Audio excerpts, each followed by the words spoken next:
तो बात 1975 की है। जब 1975 में मेरे माता पिता ने शादी करने का निर्णय लिया तो उनके परिवार वालों ने उनका समर्थन नहीं किया। उस वक्त अंतरजातीय विवाह एक ऐसी चीज़ थी जिसके बारे में लोग शायद इतने खुल कर के बात नहीं करते थे। अब बात करते हैं आज की, यानी कि साल 2019 की। मैं भी अंतरजातीय विवाह करने वाली हूँ। मेरे जो घर वाले हैं, यानी मेरा जो ससुराल है, वो एक छोटे से गांव से आता है, लेकिन फिर भी उनके जो विचार हैं मुझे लगा काफ़ी मॉडर्न है। तो मुझे लगा शायद अब समाज बदल गया होगा। लेकिन हाल ही में एक ऐसी खबर है जिसने सबका ध्यान अपनी ओर आकर्षित किया है। मैं बात कर रही हूँ साक्षी मिश्रा और अजितेश की। आखिरकार दोनों ने ऐसा क्या कर दिया कि हर कोई उनके बारे में बात कर रहा है। ना मीडिया उन्हें बख्श रही है, ना ही सोशल मीडिया। तो चलिए आज इस चर्चा को हम पूर्ण रूप से डिस्कस करते हैं। और हमारे साथ यहाँ पर लोग हैं, कुछ लोग इसका समर्थन करते हैं, कुछ लोगों की विचारधारा शायद इससे नहीं मिलती है। तो आपसे शुरू करते हैं मीशा। मुझे लग रहा है कि सब उसके बारे में ही बात कर रहे हैं। सुबह होती है, मेरे दोस्तों का फ़ोन आया, उन्होंने कहा यार इतना समाज बदल क्यों नहीं रहा है, क्या है, अंतरजातीय विवाह ही तो है, दलित से ही तो शादी की है, आखिरकार मामला क्या है। आपको क्या लगता है कि ये सब जो बवाल हो रहा है, is it worth it? Why are people discussing about it at all the platforms? देखो, मुझे लगता है कि शुक्र है कि डिस्कस हो रहा है, वरना उन लोगों की कब क्या उनके साथ हो जाता वो पता नहीं चलता। क्योंकि अगर वो इन्फ्लुएंशियल फैमिलीज से आते हैं दोनों, तो शुक्र है कि उन्होंने इस प्लेटफॉर्म को चुना, सोशल मीडिया को चुना, और उनकी बात सामने आ गई। क्योंकि जो वो बता रहे हैं, जो अपनी व्यथा उन्होंने बताई है, जो हमने खबरों में भी बड़ा लीड स्टोरी की तरह चलाया है, और रोज़ उस लड़की की व्यथा को हमने पढ़ के भी बताया है कि मुझे मेरे पिता से खतरा है, वो सब बातें हम तक पहुंच ही नहीं पाती। और वो जिस तरह की अटेंशन उनको चाहिए थी to feel safe, at least for now, वो इसी वजह से हो पाई है कि वो सामने आकर बोले हैं। अगर वो सामने नहीं आते तो ये कब कहानी दफन हो जाती चुपचाप से, पता भी नहीं चलता। तो आई थिंक ये डिबेट नहीं कर रहे थे हम इसके बारे में, मुसीबत अभी भी बरकरार थी कि इंटरकास्ट मैरिज एक टैबू बना हुआ है। वो इंटरकास्ट कम और इज्जत का सवाल, वकार का सवाल ज़्यादा है, तो वो आज भी बना हुआ है। और वो मानसिकता कभी ख़त्म नहीं हुई है, चाहे हम कितना भी मॉडर्न क्यों ना हो जाएं। शहर इसके मोहताज नहीं है, गांव इसके मोहताज नहीं है, रूरल इसका मोहताज नहीं है, अर्बन नहीं है। मैं इंडिया और कनाडा दो जगह पर ज़िंदगी मैंने बिताई है, तो कनाडा में भी ऑनर किलिंग बहुत होती हैं। तो ये मुसीबत ना देश की मोहताज है, और ना ही किसी जाति की, और ना ही किसी रूरल अनपढ़ बैकग्राउंड की। इसके लिए किसी तरह की मानसिकता की कोई कैटेगराइजेशन नहीं है। ये बड़ी डरावनी चीज़ है, और ये खूंखार है जो आज भी समाज में है। और अच्छा है कि साक्षी के जरिए ये सामने आई।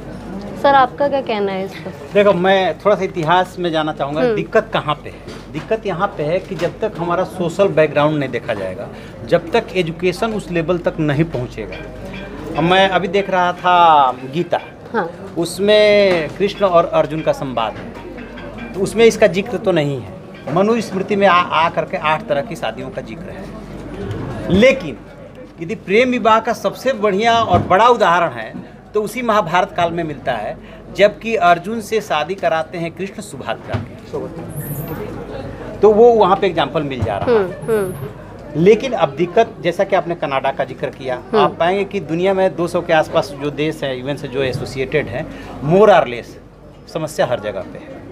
अपने देश में इसलिए ज़्यादा है कि अपने देश के बारे में कहा जाता है कि अलग अलग प्रांत, अलग अलग बोली, अलग अलग भाषा। अभी आप जनजातियों में चले जाएं तो उनके यहाँ तो बहुपति पत्नी और बहुपतित्व प्रथा चली आ रही है। बिल्कुल सही कह रहे हैं। लेकिन अपने यहाँ खास तौर से यदि नॉर्थ इंडिया की बात करें तो ये दिक्कत है और दिक्कत रहेगी, क्योंकि उस लेवल तक एजुकेशन और उस लेवल तक हमारी सोच, जाति की जड़ें इतनी गहरी है कि जाते जाते ये जाएगी, और तब जाकर के इस समस्या का समाधान निकलेगा। अभी जो पिछले 2 दशक में इस दिशा में जो इंटरकास्ट मैरिज होने लगी है, उससे कम से कम जो आपने कहा कि बहस होने लगी है।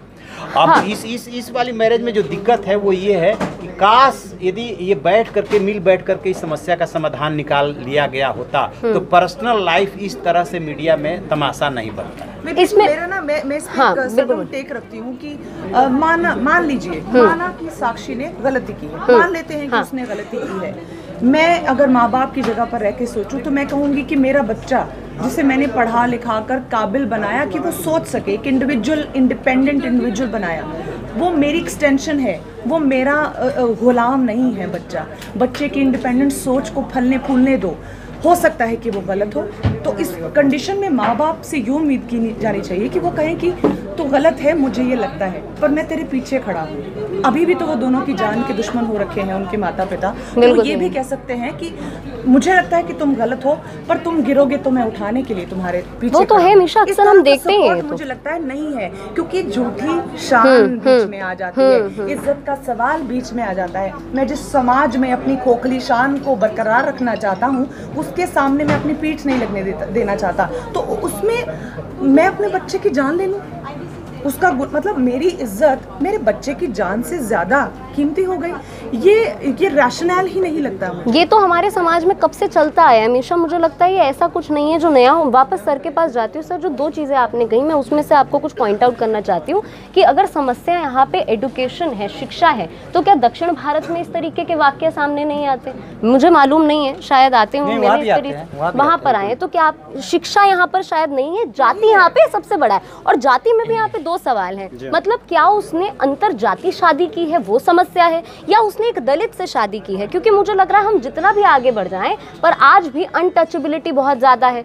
तुम तो दलित हो, तुम तो SC हो, ST हो, आज भी समाज में बहुत ज़्यादा है। तो शायद अगर आप किसी सिख से शादी कर ले तो शायद इतनी समस्या ना होती। मैं बताऊं आपको, तो इसमें दोनों फैक्टर काम कर रहा है। हाँ। देखिए, होता क्या है कि जब आप एक लिमिट अपर उसमें पहुंच जाते हैं लेयर में, तो आप चाहते हैं कि जो आपके बच्चों की शादी हो लगभग उसी बैकग्राउंड में हो, और यदि वैसा नहीं होता है तो सजाती होते हुए भी विरोध होता है। ठीक है, और इंटर कास्ट में तो ये बहुत ज़्यादा दिक्कत है। खास तौर पे आप जैसे जैसे ये बेल्ट में बढ़ते जाएंगे, ये जैसे मान लीजिए हम नोएडा और दिल्ली में डिस्कस कर रहे हैं, आप उत्तराखंड की तरफ बढ़ जाइए या पूर्वी उत्तर प्रदेश बिहार की तरफ चलते जाइए, मध्य प्रदेश राजस्थान की तरफ चलते जाइए, तो ये समस्या आती है। क्योंकि वही फिर बात आती है, क्योंकि कास्ट की जो जड़ है ना अपने उसमें बहुत ज़्यादा गहरी है, और वो सोच जाते जाते जाएगी। तो बताइए, अब लोग ये डिस्कस करने लगे हैं, इवन जो बुजुर्ग दादा की उम्र के हैं वो भी किसी न किसी रूप में मजबूरी में ही सही इस बात को स्वीकार करने लगे। चलो बच्चे कर लिए शादी, मान लेते हैं। यहाँ तक आए, अभी आगे बहुत लंबा सफर तय करना है। तो इसको जबरदस्ती इसको थोपने की जब कोशिश करेंगे, जैसे इसी वाले केस का हम उदाहरण लेते हैं, तो इसमें बहुत सारे रास्ते थे। जो भाई रोया है कि मेरे से सब कुछ बहन का शेयर होता था, मैंने रक्षाबंधन पे उसको ये मोबाइल गिफ्ट किया था और धन्यवाद भी भेजा था। ठीक है, तो शायद हो सकता था कि कोई सोल्यूशन निकल जाता, लेकिन मुझे लगता है कहीं ना कहीं गैप रहा, कम्युनिकेशन गैप रहा, जिसकी वजह से ऐसा नहीं हुआ। देखिए सरगम जी, मैं कहना चाहूँगा कि अभी मिसा जी जो बातें बता रही थी, कुछ बातों से मैं इत्तेफाक रखता हूँ, लेकिन एक बात हमें स्पष्ट रूप से समझ लेना होगा।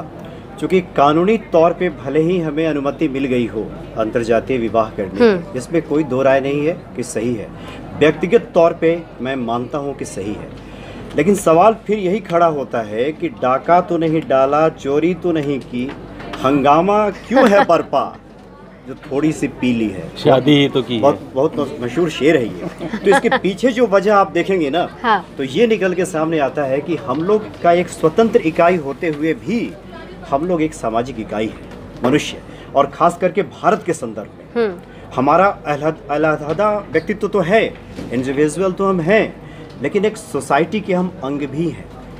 इसलिए यहाँ पे मुश्किल स्थिति ये आ जाती है, सपोज कीजिए कि कोई लड़का या लड़की जाति बिरादरी से बाहर निकलकर शादी जब करता है, तो एक पति पत्नी होने के साथ साथ वो किसी की बेटी या बेटा भी होता है, जैसा कि मैडम बता रही थी। और वो जो दर्द है, वो दंश जो है, जो उसका पिता या माता झेलता है उस सामाजिक इकाई होने के नाते, और यही परस्पर विरोधाभास का कारण है। ये जो परस्पर विरोधाभास देखने को मिलता है, जैसे एक छोटी सी घटना थी, एक लड़के ने एक लड़की से शादी की, कानून ने अनुमति दे दी, पिता ने कह दिया कि हाँ हमने भी तुम्हें आशीर्वाद दे दिया है, जाओ फलो फूलो। फिर हंगामा क्यों?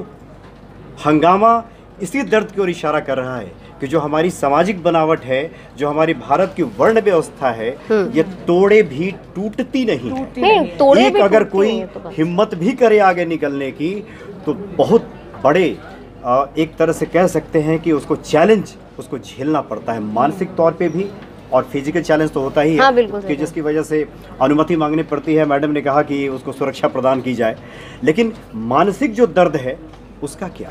इसीलिए भारत जैसे देश में अंतर्जातीय विवाह सफल नहीं हो पाया है अभी तक, और इसका विरोध देखने को मिलता है। अच्छा, एक पॉइंट मुझे और याद आ रहा था, 3 दिन हमेशा। से हम इसी खबर पर लगातार हाँ। बने हुए हैं, इंटरकास्ट की बात कर रहे हैं कि इंटरकास्ट की शायद ये सबसे बड़ी फांस थी। और आप सरप्राइज होंगे कि इस डिस्कशन में शामिल होने से पहले मैं अलग अलग लोगों से इस पे बात कर रही थी, तो एक अजीब सा फीडबैक उनसे भी मिला। बताइए है कि, मीशा मैम।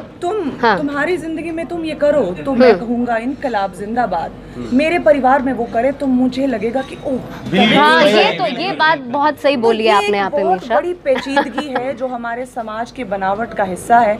ये सबसे बड़ी मुसीबत यही है पेच अटकता है, कि मुझे हम लग रहा है। बहुत हाँ, बड़े लिबरल, बहुत बड़े रैशनल साउंड करना चाहते हैं तेरी जिंदगी के लिए, तेरी जिंदगी। धरातल पर सब सही लगता है। अगर मैं समझती हूँ मैं high class, high society, high cast हूँ, ना ना ना ना, मेरी फैमिली में नहीं होना चाहिए। तो वो रूल्स जो है ना दुनिया के लिए अलग और मेरे लिए मुखौटे जो है बिल्कुल हमारे, सही बात वो बड़े खोखले हैं। हिपोक्रेसी, बिल्कुल सही बात करें। अब चैलेंज उसी वजह से जब मेरे पे बात आती है तो कहानी का बिल्कुल ये वही एंगल बात बदल हो गई जाता ना कि लड़कियों को बाहर जाकर काम करना चाहिए, लेकिन मेरी बहन ने पूछ लिया तो हमारे घर पे महिलाएं बाहर नहीं जाती हैं। अक्सर हम इस तरीके की चीजें देखते हैं। और भी लोग हैं, मुझे लगता है कि विचारधारा जानना बड़ा जरूरी है, क्योंकि अक्सर क्या होता है कि एक विषय पे जब हम चर्चा करते हैं तो सबके अलग पॉइंट्स होते हैं और उससे जो चर्चा होती है कुछ नई निकल कर आती है। आपके इस पे क्या बात है? मीशा ने कुछ पॉइंट्स बताए, सर ने बताए कि समाज का हम इस हिस्सा है, और मैंने अभी एक शायद विवादास्पद ही मैं बोलूंगी इसको कि उसने दलित से शादी की, ये समस्या है, या अंतर जातीय विवाह थी, ये समस्या। आखिरकार समस्या है क्या इस शादी में?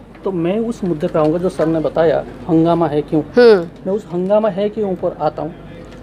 एक जितने हम पढ़े लिखे होते हैं, इंटरकास्ट मैरिज को और कास्ट कॉन्शियसनेस हमारा अंदर इतना ज़्यादा हो जाता है। आप टाइम्स ऑफ इंडिया का क्लासिफाइड पेज खोल के देखिए, उसमें कास्ट के हिसाब से एडवर्टाइजमेंट निकला है, मैट्रिमोनियल कॉलम निकला है। तो ये हम जानते हैं या अनजाने में उसको बढ़ावा दे रहे हैं। आप रास्ते में जा रहे हैं, कार के पीछे, मोटरसाइकिल के पीछे लिखा होगा ब्राह्मण, क्षत्रिय, जाटव, गुर्जर, ये सब हम उसको हवा दे रहे हैं। We are fuelling the fire. Absolutely. ये एक बात है। दूसरा बात है, लेकिन यहाँ पे हम 4-5 लोगों में से किसी ने ये नहीं बताया कि जो इंटरकास्ट मैरिजेस हो रहे हैं उसके सपोर्ट में हम सब ने बोला है शायद, लेकिन उसके खिलाफ किसी ने नहीं बोला है। हमने सोसाइटी को ब्लेम किया, किसी को कोई फैक्टर को ब्लेम किया, तो हमने अभी इसका खिलाफ किस नहीं बोला है। मैं उसके खिलाफ बोल रहा हूँ, जो लव मैरिजेस हो रहे हैं उसके खिलाफ मैं बोल रहा हूँ। जो उम्र में लड़का लड़की शादी करते हैं वो नेचुरल है, एक दूसरे के लिए अट्रैक्शन हो जाता है। शादी करने के बहुत सारे तौर तरीके हैं। कोई मंदिर में सिंदूर लगा देता है, कोई फूल माला लगा देता है, कोई रजिस्ट्री कर लेता है। एक चीज़ ये गलती करते हैं लड़का लड़की वहाँ पे कि जो काम आप करने जा रहे हो उनका विज़न, उसमें क्लैरिटी नहीं है, पहला बात। दूसरा बात है, अगर शादी करना, माला चेंज करने के लिए हिम्मत है तो माँ बाप को अपने कॉन्फिडेंस में लेने की हिम्मत होना चाहिए। लेकिन जो थोड़ा सा मैं डिसएग्री करती हूँ, बहुत सी बार होता है कि माँ बाप को समझा पाना बहुत मुश्किल हो जाता है। माँ बाप को लगता है जो नहीं पीछे समझा है, सकती। आप जो ऑनर किलिंग होती है, तो वही मैं बोल रहा हूँ। नहीं, ऐसे माँ बाप को समझा पाना बड़ा मुश्किल है। हमें कॉइन का दोनों साइड देखना चाहिए। हम मीडिया जो ग्लोरीफाई करता है, जैसे मीडिया ने अभी इनका केस को हैंडल किया, तो जिस अंदाजे से उसको किया गया उसमें मीडिया का भी गलती है। लेकिन उसका जो ग्लोरीफाई कहाँ किया, क्या ग्लोरिफिकेशन है? सुनिए, इनको उन्होंने इन्होंने अपना देखा दर्द व्यक्त किया, वो स्टोरी जन जन तक पहुंचनी चाहिए थी कि अंतर जातीय विवाह नहीं, लेकिन आज विजय भी जी के साथ मैं सहमति जताता हूँ ठीक है। कि जो मैं- तरीका जिस तरीके से इसको पूरा किया गया ना, जो तमाशा बनाया गया, मेरे ख्याल से उसकी थोड़ा जरूरत प्रॉब्लम थी है। नहीं, मेरे ख्याल से उसकी जरूरत नहीं थी। और जो सिक्के का दूसरा पहलू इस वाले का, यदि पर्टिकुलरली आप एग्जाम्पल ले रहे हैं, तो अब जो उभर के आज आया है, जहाँ पे उनकी सगाई हुई थी वहाँ पे, वो लड़के की जो उम्र है वहाँ पे, लड़की के भाई ने जो जानकारी दी है वहाँ पे, ये सब लग रहा है कि पहले से कहीं ना कहीं ऑलरेडी उन लोगों की जानकारी में थी। एक रोजी पिक्चर डिस्प्यूटेड पेंट किया जाता है। सर मुझे 1 मिनट बोलने दीजिए जी। ये पहला बात है कि उनका आगे क्या होगा अंजाम पता नहीं होता है। बहुत सारे लव मैरिजेस में ऐसा होता है, इंटरकास्ट मैरिजेस में, कि लड़की शादी कर लेती है, लड़का शादी कर लेते हैं, उनको 2 दिन के घर के चाय का खर्चा करने के लिए भी पैसा नहीं होता है। कोई सोशल फ्रेंड से सपोर्ट मिलता है और 6 महीने के बाद शादी टूट जाता है, लड़की वापस अपने मायके में आ जाती है। ना तो उसके पास कैरियर होता है, ना तो अपने पास और कुछ होता है, ना परिवार का सपोर्ट होता है, ना वो प्यार होता है जो पहले से उनको मिला होता है। पर क्या तो अरेंज मैरिजेस में गारंटी होती है किसी चीज की? कोई गारंटी मतलब नहीं मैं होता सिर्फ है, बिल्कुल नहीं। आपका बोलना नहीं, बिल्कुल सही है। मैं थोड़ी सी बात विजय, मैं आगे कैसे बढ़ाता हूँ। करेंगे? अरेंज मैरिज में क्या होता है, देखिए होता क्या है कि समाज जो है आपसे कुछ लेता है तो बदले में आपको कुछ देता है। Exactly. जब आप किसी संकट में होते हैं तो अरेंज मैरिज की गारंटी ये होती है कि परिवार आपके साथ खड़ा होता है, समाज आपके साथ खड़ा होता है, और जब आप विद्रोह करके आगे बढ़ते हैं तो वो आपके साथ परिवार और समाज खड़ा नहीं होता। यानी आप प्यार ना करें, क्योंकि समाज अगर आपके साथ नहीं है, प्यार नहीं कर सकते। अरेंज मैरिज का जो सवाल उठाया है उसका मैंने जवाब दिया है, आप खूब प्यार कीजिए लेकिन समझदारी से कीजिए। लेकिन यानी परिवार से मेरा सवाल ये है, अगर परिवार साथ नहीं दे रहा है तो प्यार मत कीजिए। तो आप नहीं, यही हो गया। हमने शायद अंतर जातीय विवाह, आपने जो सवाल उठाया है कि क्या अरेंज मैरिज में ऐसा नहीं होता है, उसका मैंने जवाब दिया है कि अरेंज मैरिज में परिवार और समाज आपके साथ खड़ा होता है। मेरी यही गुजारिश है कि जब कोई प्यार करे तो माँ बाप साथ क्यों नहीं खड़े हो सकते? माँ बाप मैंने पहले भी कौन कहा गारंटी लेगा कि आप विद्रोह करके शादी करो और आपके साथ माँ बाप आ जाए कि शाबाश बेटा, शाबाश तूने मुझसे विद्रोह किया। ये तो सर हमारे देश में होना बड़ा मुश्किल है। कह रहे हैं ना कि साक्षी के केस में लग रहा है आज के एविडेंसेस से कि माँ बाप को इसके बारे में जानकारी थी। मैं पहले भी अपना एक तर्क रखा था कि माना कि मैं गलत हूँ, माना कि मैं गलत हूँ, मेरे साथ खड़े रहिए और कहिए कि बेटा मैं जानता हूँ तो गलत, मेरे इरादे से गलत लग रही है तो मुझे, पर क्योंकि तू बालिग है मुझे तेरे पे भरोसा जताना होगा। तो अगर तू इसमें कूदना चाहती है साग के दरिया में, मैं तेरे पीछे खड़ा हूँ क्योंकि मैं तुझे गिरने नहीं दूंगा और मैं तुझे जलने नहीं दूंगा। क्या इस तरह की सपोर्ट लव मैरिजेस को हक नहीं है? क्यों इसमें एक और पॉइंट है। देखिए मैं ये कहना चाहूँगा कि भले ही हम लोग साक्षी के बहाने इस विषय की चर्चा कर रहे हैं, लेकिन है ये विषय बहुत व्यापक। सिर्फ साक्षी की बात नहीं है, साक्षी तो एक कहानी मात्र है। इस कहानी को हम 2-4-5 दिनों के बाद भूल भी जाएंगे, जैसा कि अक्सर होता है। हाँ। मुख्य सवाल जो मैं ये कहना चाह रहा हूँ कि जो भारत के संदर्भ में जो हम बात करते हैं, हमारे कानून निर्माताओं ने अनुमति तो दे दी, जो कि बहुत सारी कुरीतियों को दूर करना था, छुआछूत को दूर करना था। किसी को सच में अगर प्यार हो ही जाए तो क्या उसके लिए व्यवस्था इस समाज में है कि नहीं, ये व्यवस्था भी करनी थी। लेकिन इसको हम सार्वभौमिक नहीं बना सकते, जिसको ये कह सकते हैं कि इसको हम एक अटल सत्य नहीं बना सकते। एकाध केसेस जिस तरह के आएंगे, लेकिन भारत जैसे देश में ये पूरी तरह से लागू होगा, फलीभूत होगा। हर आदमी इस जातीय व्यवस्था को तोड़ेगा, एक दूसरे के प्रेम बंधन में बंधेगा और जातीय व्यवस्था टूटेगी, ये ऐसा मुझे लगता नहीं। अच्छा, मुझे ऐसा लगता है कि दो लोग और भी, सर टाइम भी शायद कम होगा, रैप अप भी कर लेते हैं कि दो लोगों का अब क्या इस पे क्या है। मुझे लगता है कि धड़क मूवी की याद जरूर मुझे इसने दिला दी है। जैसे कि आपने कहा कि उसमें प्यार भी करते हैं, भागते भी हैं, माँ बाप कहते हैं कि आशीर्वाद दिया और बाद में आकर वो देखते हैं कि उसके पति को मार देते हैं, उसके बच्चों को मार देते हैं। बहुत सी बार हम देखते हैं ऑनर किलिंग क्या है। उनको लगता है कि जिनको पाल पोस के बड़ा किया है वो हमारा नाम मिट्टी पलीत कर उससे पहले हम उनकी जान को ही खत्म कर देते हैं। क्या फर्क पड़ता है? अपनी जो झूठी इज्जत के लिए, समाज के सामने खड़ा होने के लिए हाथ नहीं कतराते बच्चों का गला घोटने से। सरगम, इस केस में मैं इसी बात से डरती हूँ कि जिस दिन मीडिया या सोशल मीडिया की नजर इस केस से हटी, उसके बाद उन दोनों के साथ क्या क्या अंजाम होगा? अभी तो बात कर रहे हैं ना, हंगामा क्यों है? एटलीस्ट हंगामा है तो हम बात कर रहे हैं क्या सही है क्या गलत। सुरक्षित है, वरना कभी मिले पड़े होते शव दोनों के। ऐसा होता है हमारे देश में, अक्सर हमने देखा है। इन्होंने कहा जैसे कि अभी हमारे सामने आ गया तो वो मीडिया की सुरक्षा में, अब जैसे सुरक्षा मिल गई है वो अभी तक सेफ है, उनका पता नहीं क्या। अब उन माँ बाप का क्या होता है, जैसे उनकी लड़की उनके खिलाफ जाके शादी कर लेती है, वो सुसाइड कर लेते हैं, उनका क्या होता है? ऐसे भी बहुत से केस में दिखा दूंगा आपको कि लड़की माँ बाप के खिलाफ जाके शादी कर लेती है, माँ बाप उससे परेशान होकर देखिए, इसका मतलब ये नहीं है कि किसी की स्वतंत्रता का हम हनन करेंगे तभी मैं जीवित रहूंगा, नहीं तो मैं अपने को मार डालूंगा। तो ये तर्क बिल्कुल गले उतरने वाली बात नहीं है। ये तो तर्क नहीं है। ब्लैकमेल, इमोशनल ब्लैकमेल तो अक्सर हमने देखा है। जाति प्रथा को मिटाने के लिए मगर ये क्राइटेरिया नहीं फिक्स कर सकता कि मैं प्यार नहीं कर सकती। ये सर्वव्यापी कॉन्सेप्ट नहीं है, ये सब पर चलने वाला नहीं है। अंतर्जातीय विवाह के लिए गालिब साहब बहुत पहले कह के चले गए इरशाद कि इश्क नहीं आसान, बस इतना समझ लीजिए एक आग का दरिया है और डूब के जाना है। क्या बात, बिल्कुल। अंतर्जातीय इतना विवाह आसान होता, बहुत सारे ऐसे नवयुवक हैं, नवयुवतियां हैं जो अपने दिल के धड़कनों को दबा लेते हैं कई बार। इन्हीं सब खतरों से वो गुजरना नहीं चाहते। आधा मिनट का टाइम दीजिए, पहले आप बोल लीजिए फिर मैं सर जाति प्रथा को हटाने के लिए शादी ही एक ही माध्यम नहीं है, उसके लिए और सारे माध्यम है। मंदिर प्रवेश का अधिकार है, बहुत सारी चीजें हैं। ये जाति प्रथा हटाने के लिए थोड़ी कर रहे हैं वो शादी, वो तो मोहब्बत में किया। उन्होंने प्लान नहीं किया कि इनसे मोहब्बत करनी है तो इनकी जाति चेक करें पहले। तो वहीं पहुंचता है हमारा अंदर जो ये अस्मिता है कि मैं ये कास्ट से बिलोंग करता हूँ, वो इस कास्ट से बिलोंग करता है, तो ये जो ठेस पहुँचता है इसी वजह से वायलेंस होता है। ये ठेस क्यों पहुँचता है? ठेस क्यों पहुँच रही चाहिए, बच्चों हम की खुशी से बड़ी क्यों वो बात बड़ी, अक्सर हमेशा कहते हैं कि माँ बाप को सबसे ज्यादा फर्क बच्चों की खुशी से पड़ता है, पर यहाँ तो हम उल्टा ही देखते हैं। वही मैंने बोला ना, वो खोखली इज्जत, वो जो समाज के सामने इज्जत है उसको बनाए रखने के लिए चाहे बच्चों की बलि देनी पड़े, कोई फर्क नहीं पड़ता। सरगम जी, एक और इसका एंगल अगर हम दूसरे एंगल का देखें, इसको अगर हम विस्तृत रूप से अगर देखें तो एक तो एंगल हो जाता है साक्षी का, उसको आजादी दे दी गई, उसके पिता ने भी दे दी। अब साक्षी को क्या अधिकार बनता है कि पिता की बात बात पे लानत मलानत करे, फजीहत करे? वो तो लगातार फजीहत हो रही है, क्योंकि एक सार्वजनिक जीवन पिता का भी है। तो क्या ये अभी तक क्या ये हो नहीं सकता था कि एक बीच का रास्ता निकालकर मीडिया में इन सब बातों को उछालने के अलावा मिल बैठ करके बातें करें?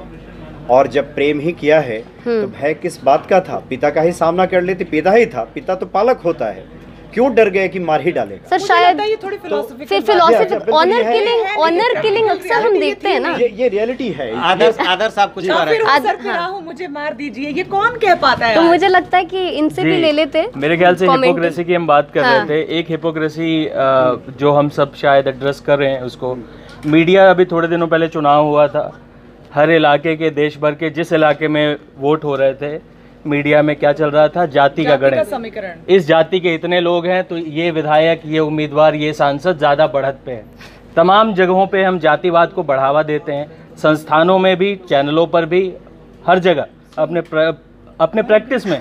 और एक मसला उठता है प्रेम विवाह का, तो हम अचानक से फिलोसफिकल हो जाते हैं। हम कहते हैं कि, और दूसरी बात यहाँ पर ये ऑनर किलिंग का मामला है नहीं, क्योंकि ऑनर किलिंग का मामला तब बनता है जब किसी की हत्या होती है, किलिंग यानी हम उस वक्त का इंतजार करें जब हत्या हो जाए। कंप्लीट। दूसरी बात, अनटचेबिलिटी का भी मामला नहीं है, क्योंकि उनके पिता ने कहा कि वो उसके भाई का दोस्त था और घर में आता जाता रहता है। अनटचेबिलिटी एक संवैधानिक अपराध है जिसमें आप एक दूसरे को छुआछूत बरतते हैं जाति के आधार पर, ठीक है? तो हमको इससे आगे की बहस है। अब आगे की बहस ये है कि अगर वो बालिग हैं और उनके पिता ने अपना वर्जन रख दिया कि मुझे कोई दिक्कत नहीं है, तो हम क्यों ये एक्सपेक्ट करते हैं कि उसका पिता जो है वो बहुत बड़ा दिल दिखाकर कहे कि नहीं, मुझे तुम पे फक्र है और मुझे तुम पे गर्व है। एक इंडिविजुअल लिबर्टी की पर बहस हो सकती है। मेरे ख्याल से हम जातिवाद पर बहस करेंगे तो जाति जो कभी नहीं जाती है उसी का नाम जाति है। और हम जब बाकी जीवन के हर क्षेत्र में जातिवाद का झंडा लेके चलते हैं, अपने कॉलर पे चढ़ा के चलते हैं कि हम इस जाति के या इस क्लास के हैं, कास्टिस्ट हैं, क्लासिस्ट हैं, तो फिर एक प्यार के और प्रेम विवाह के मसले पर हम जातिवाद को नहीं ख़त्म कर सकते। बहस इस पे होनी चाहिए कि इंडिविजुअल लिबर्टी की कितनी कीमत है। एक लड़की क्या वो अपने मतलब पिता की संपत्ति है, पति की संपत्ति है, अपने प्रेमी की संपत्ति है, क्या उसकी असहमति का अधिकार उसको है? इस पर बहस होनी चाहिए। जातिवाद हम नहीं खत्म कर सकते। तो वो किसी की भी नहीं है, संपत्ति वो कितनी, हाँ, स्वतंत्र इच्छा क्या है? एक चीज ऐड ऑन करूं, देखिए क्या है कि हमारे यहाँ शादी जो है ना कॉन्ट्रैक्ट नहीं है, पहले तो अपने यहाँ के सिस्टम को समझ। दूसरी चीज की यदि इस मैरिज को हम दो ही लोगों की खुशी की बात मान रहे हैं तब तो आप लोग सही है, ठीक है? आप जिससे लव किए आप शादी कर लीजिए, अलग बात है। लेकिन कोई भी मैरिज अपने यहाँ का जो सामाजिक ढांचा है उसमें सिर्फ दो ही की वो खुशी नहीं है, बिल्कुल वो पूरे परिवार का है, पूरे समाज का है। बेहतर होता किसी का जो आपने सवाल उठाया था कि क्या समाज और परिवार की खुशी के लिए हम उस पर आगे न बढ़े, आप बढ़िए तो उतने रिस्क के लिए भी तैयार रहिए, ठीक है? और एक अपने चलिए बताएं मुझे, मतलब कि आपको परिवार और समाज सपोर्ट नहीं कर रहा है, नहीं लीक से हट के चलने का जो रिस्क होता है, नहीं उसका नहीं, बिल्कुल नहीं, जान का किसी भी कीमत में कोई किसका जान नहीं, सपोर्ट मुझे लगता है नहीं, मसला यही है नहीं, यहाँ पर हम ये कह रहे हैं कि आप वो जब तक सोचेंगे कि सिर्फ ये दो इंडिविजुअल के बीच का मसला है, देन यू आर राइट। और जब हम सोचेंगे कि परिवार समाज का भी मसला है, उन्हें भी इसमें खुशी मिलनी चाहिए, जिस माँ बाप ने इतना पाल पोस करके बढ़ाया, आपको पढ़ाया लिखा, उनको भी खुशी मिलनी चाहिए, तब आपको थोड़ा ज्यादा उस पे जाकर देखिए। ये एक ऐसी चर्चा है, मुझे लग रहा है कि इसका ना कोई जवाब नहीं मिलेगा।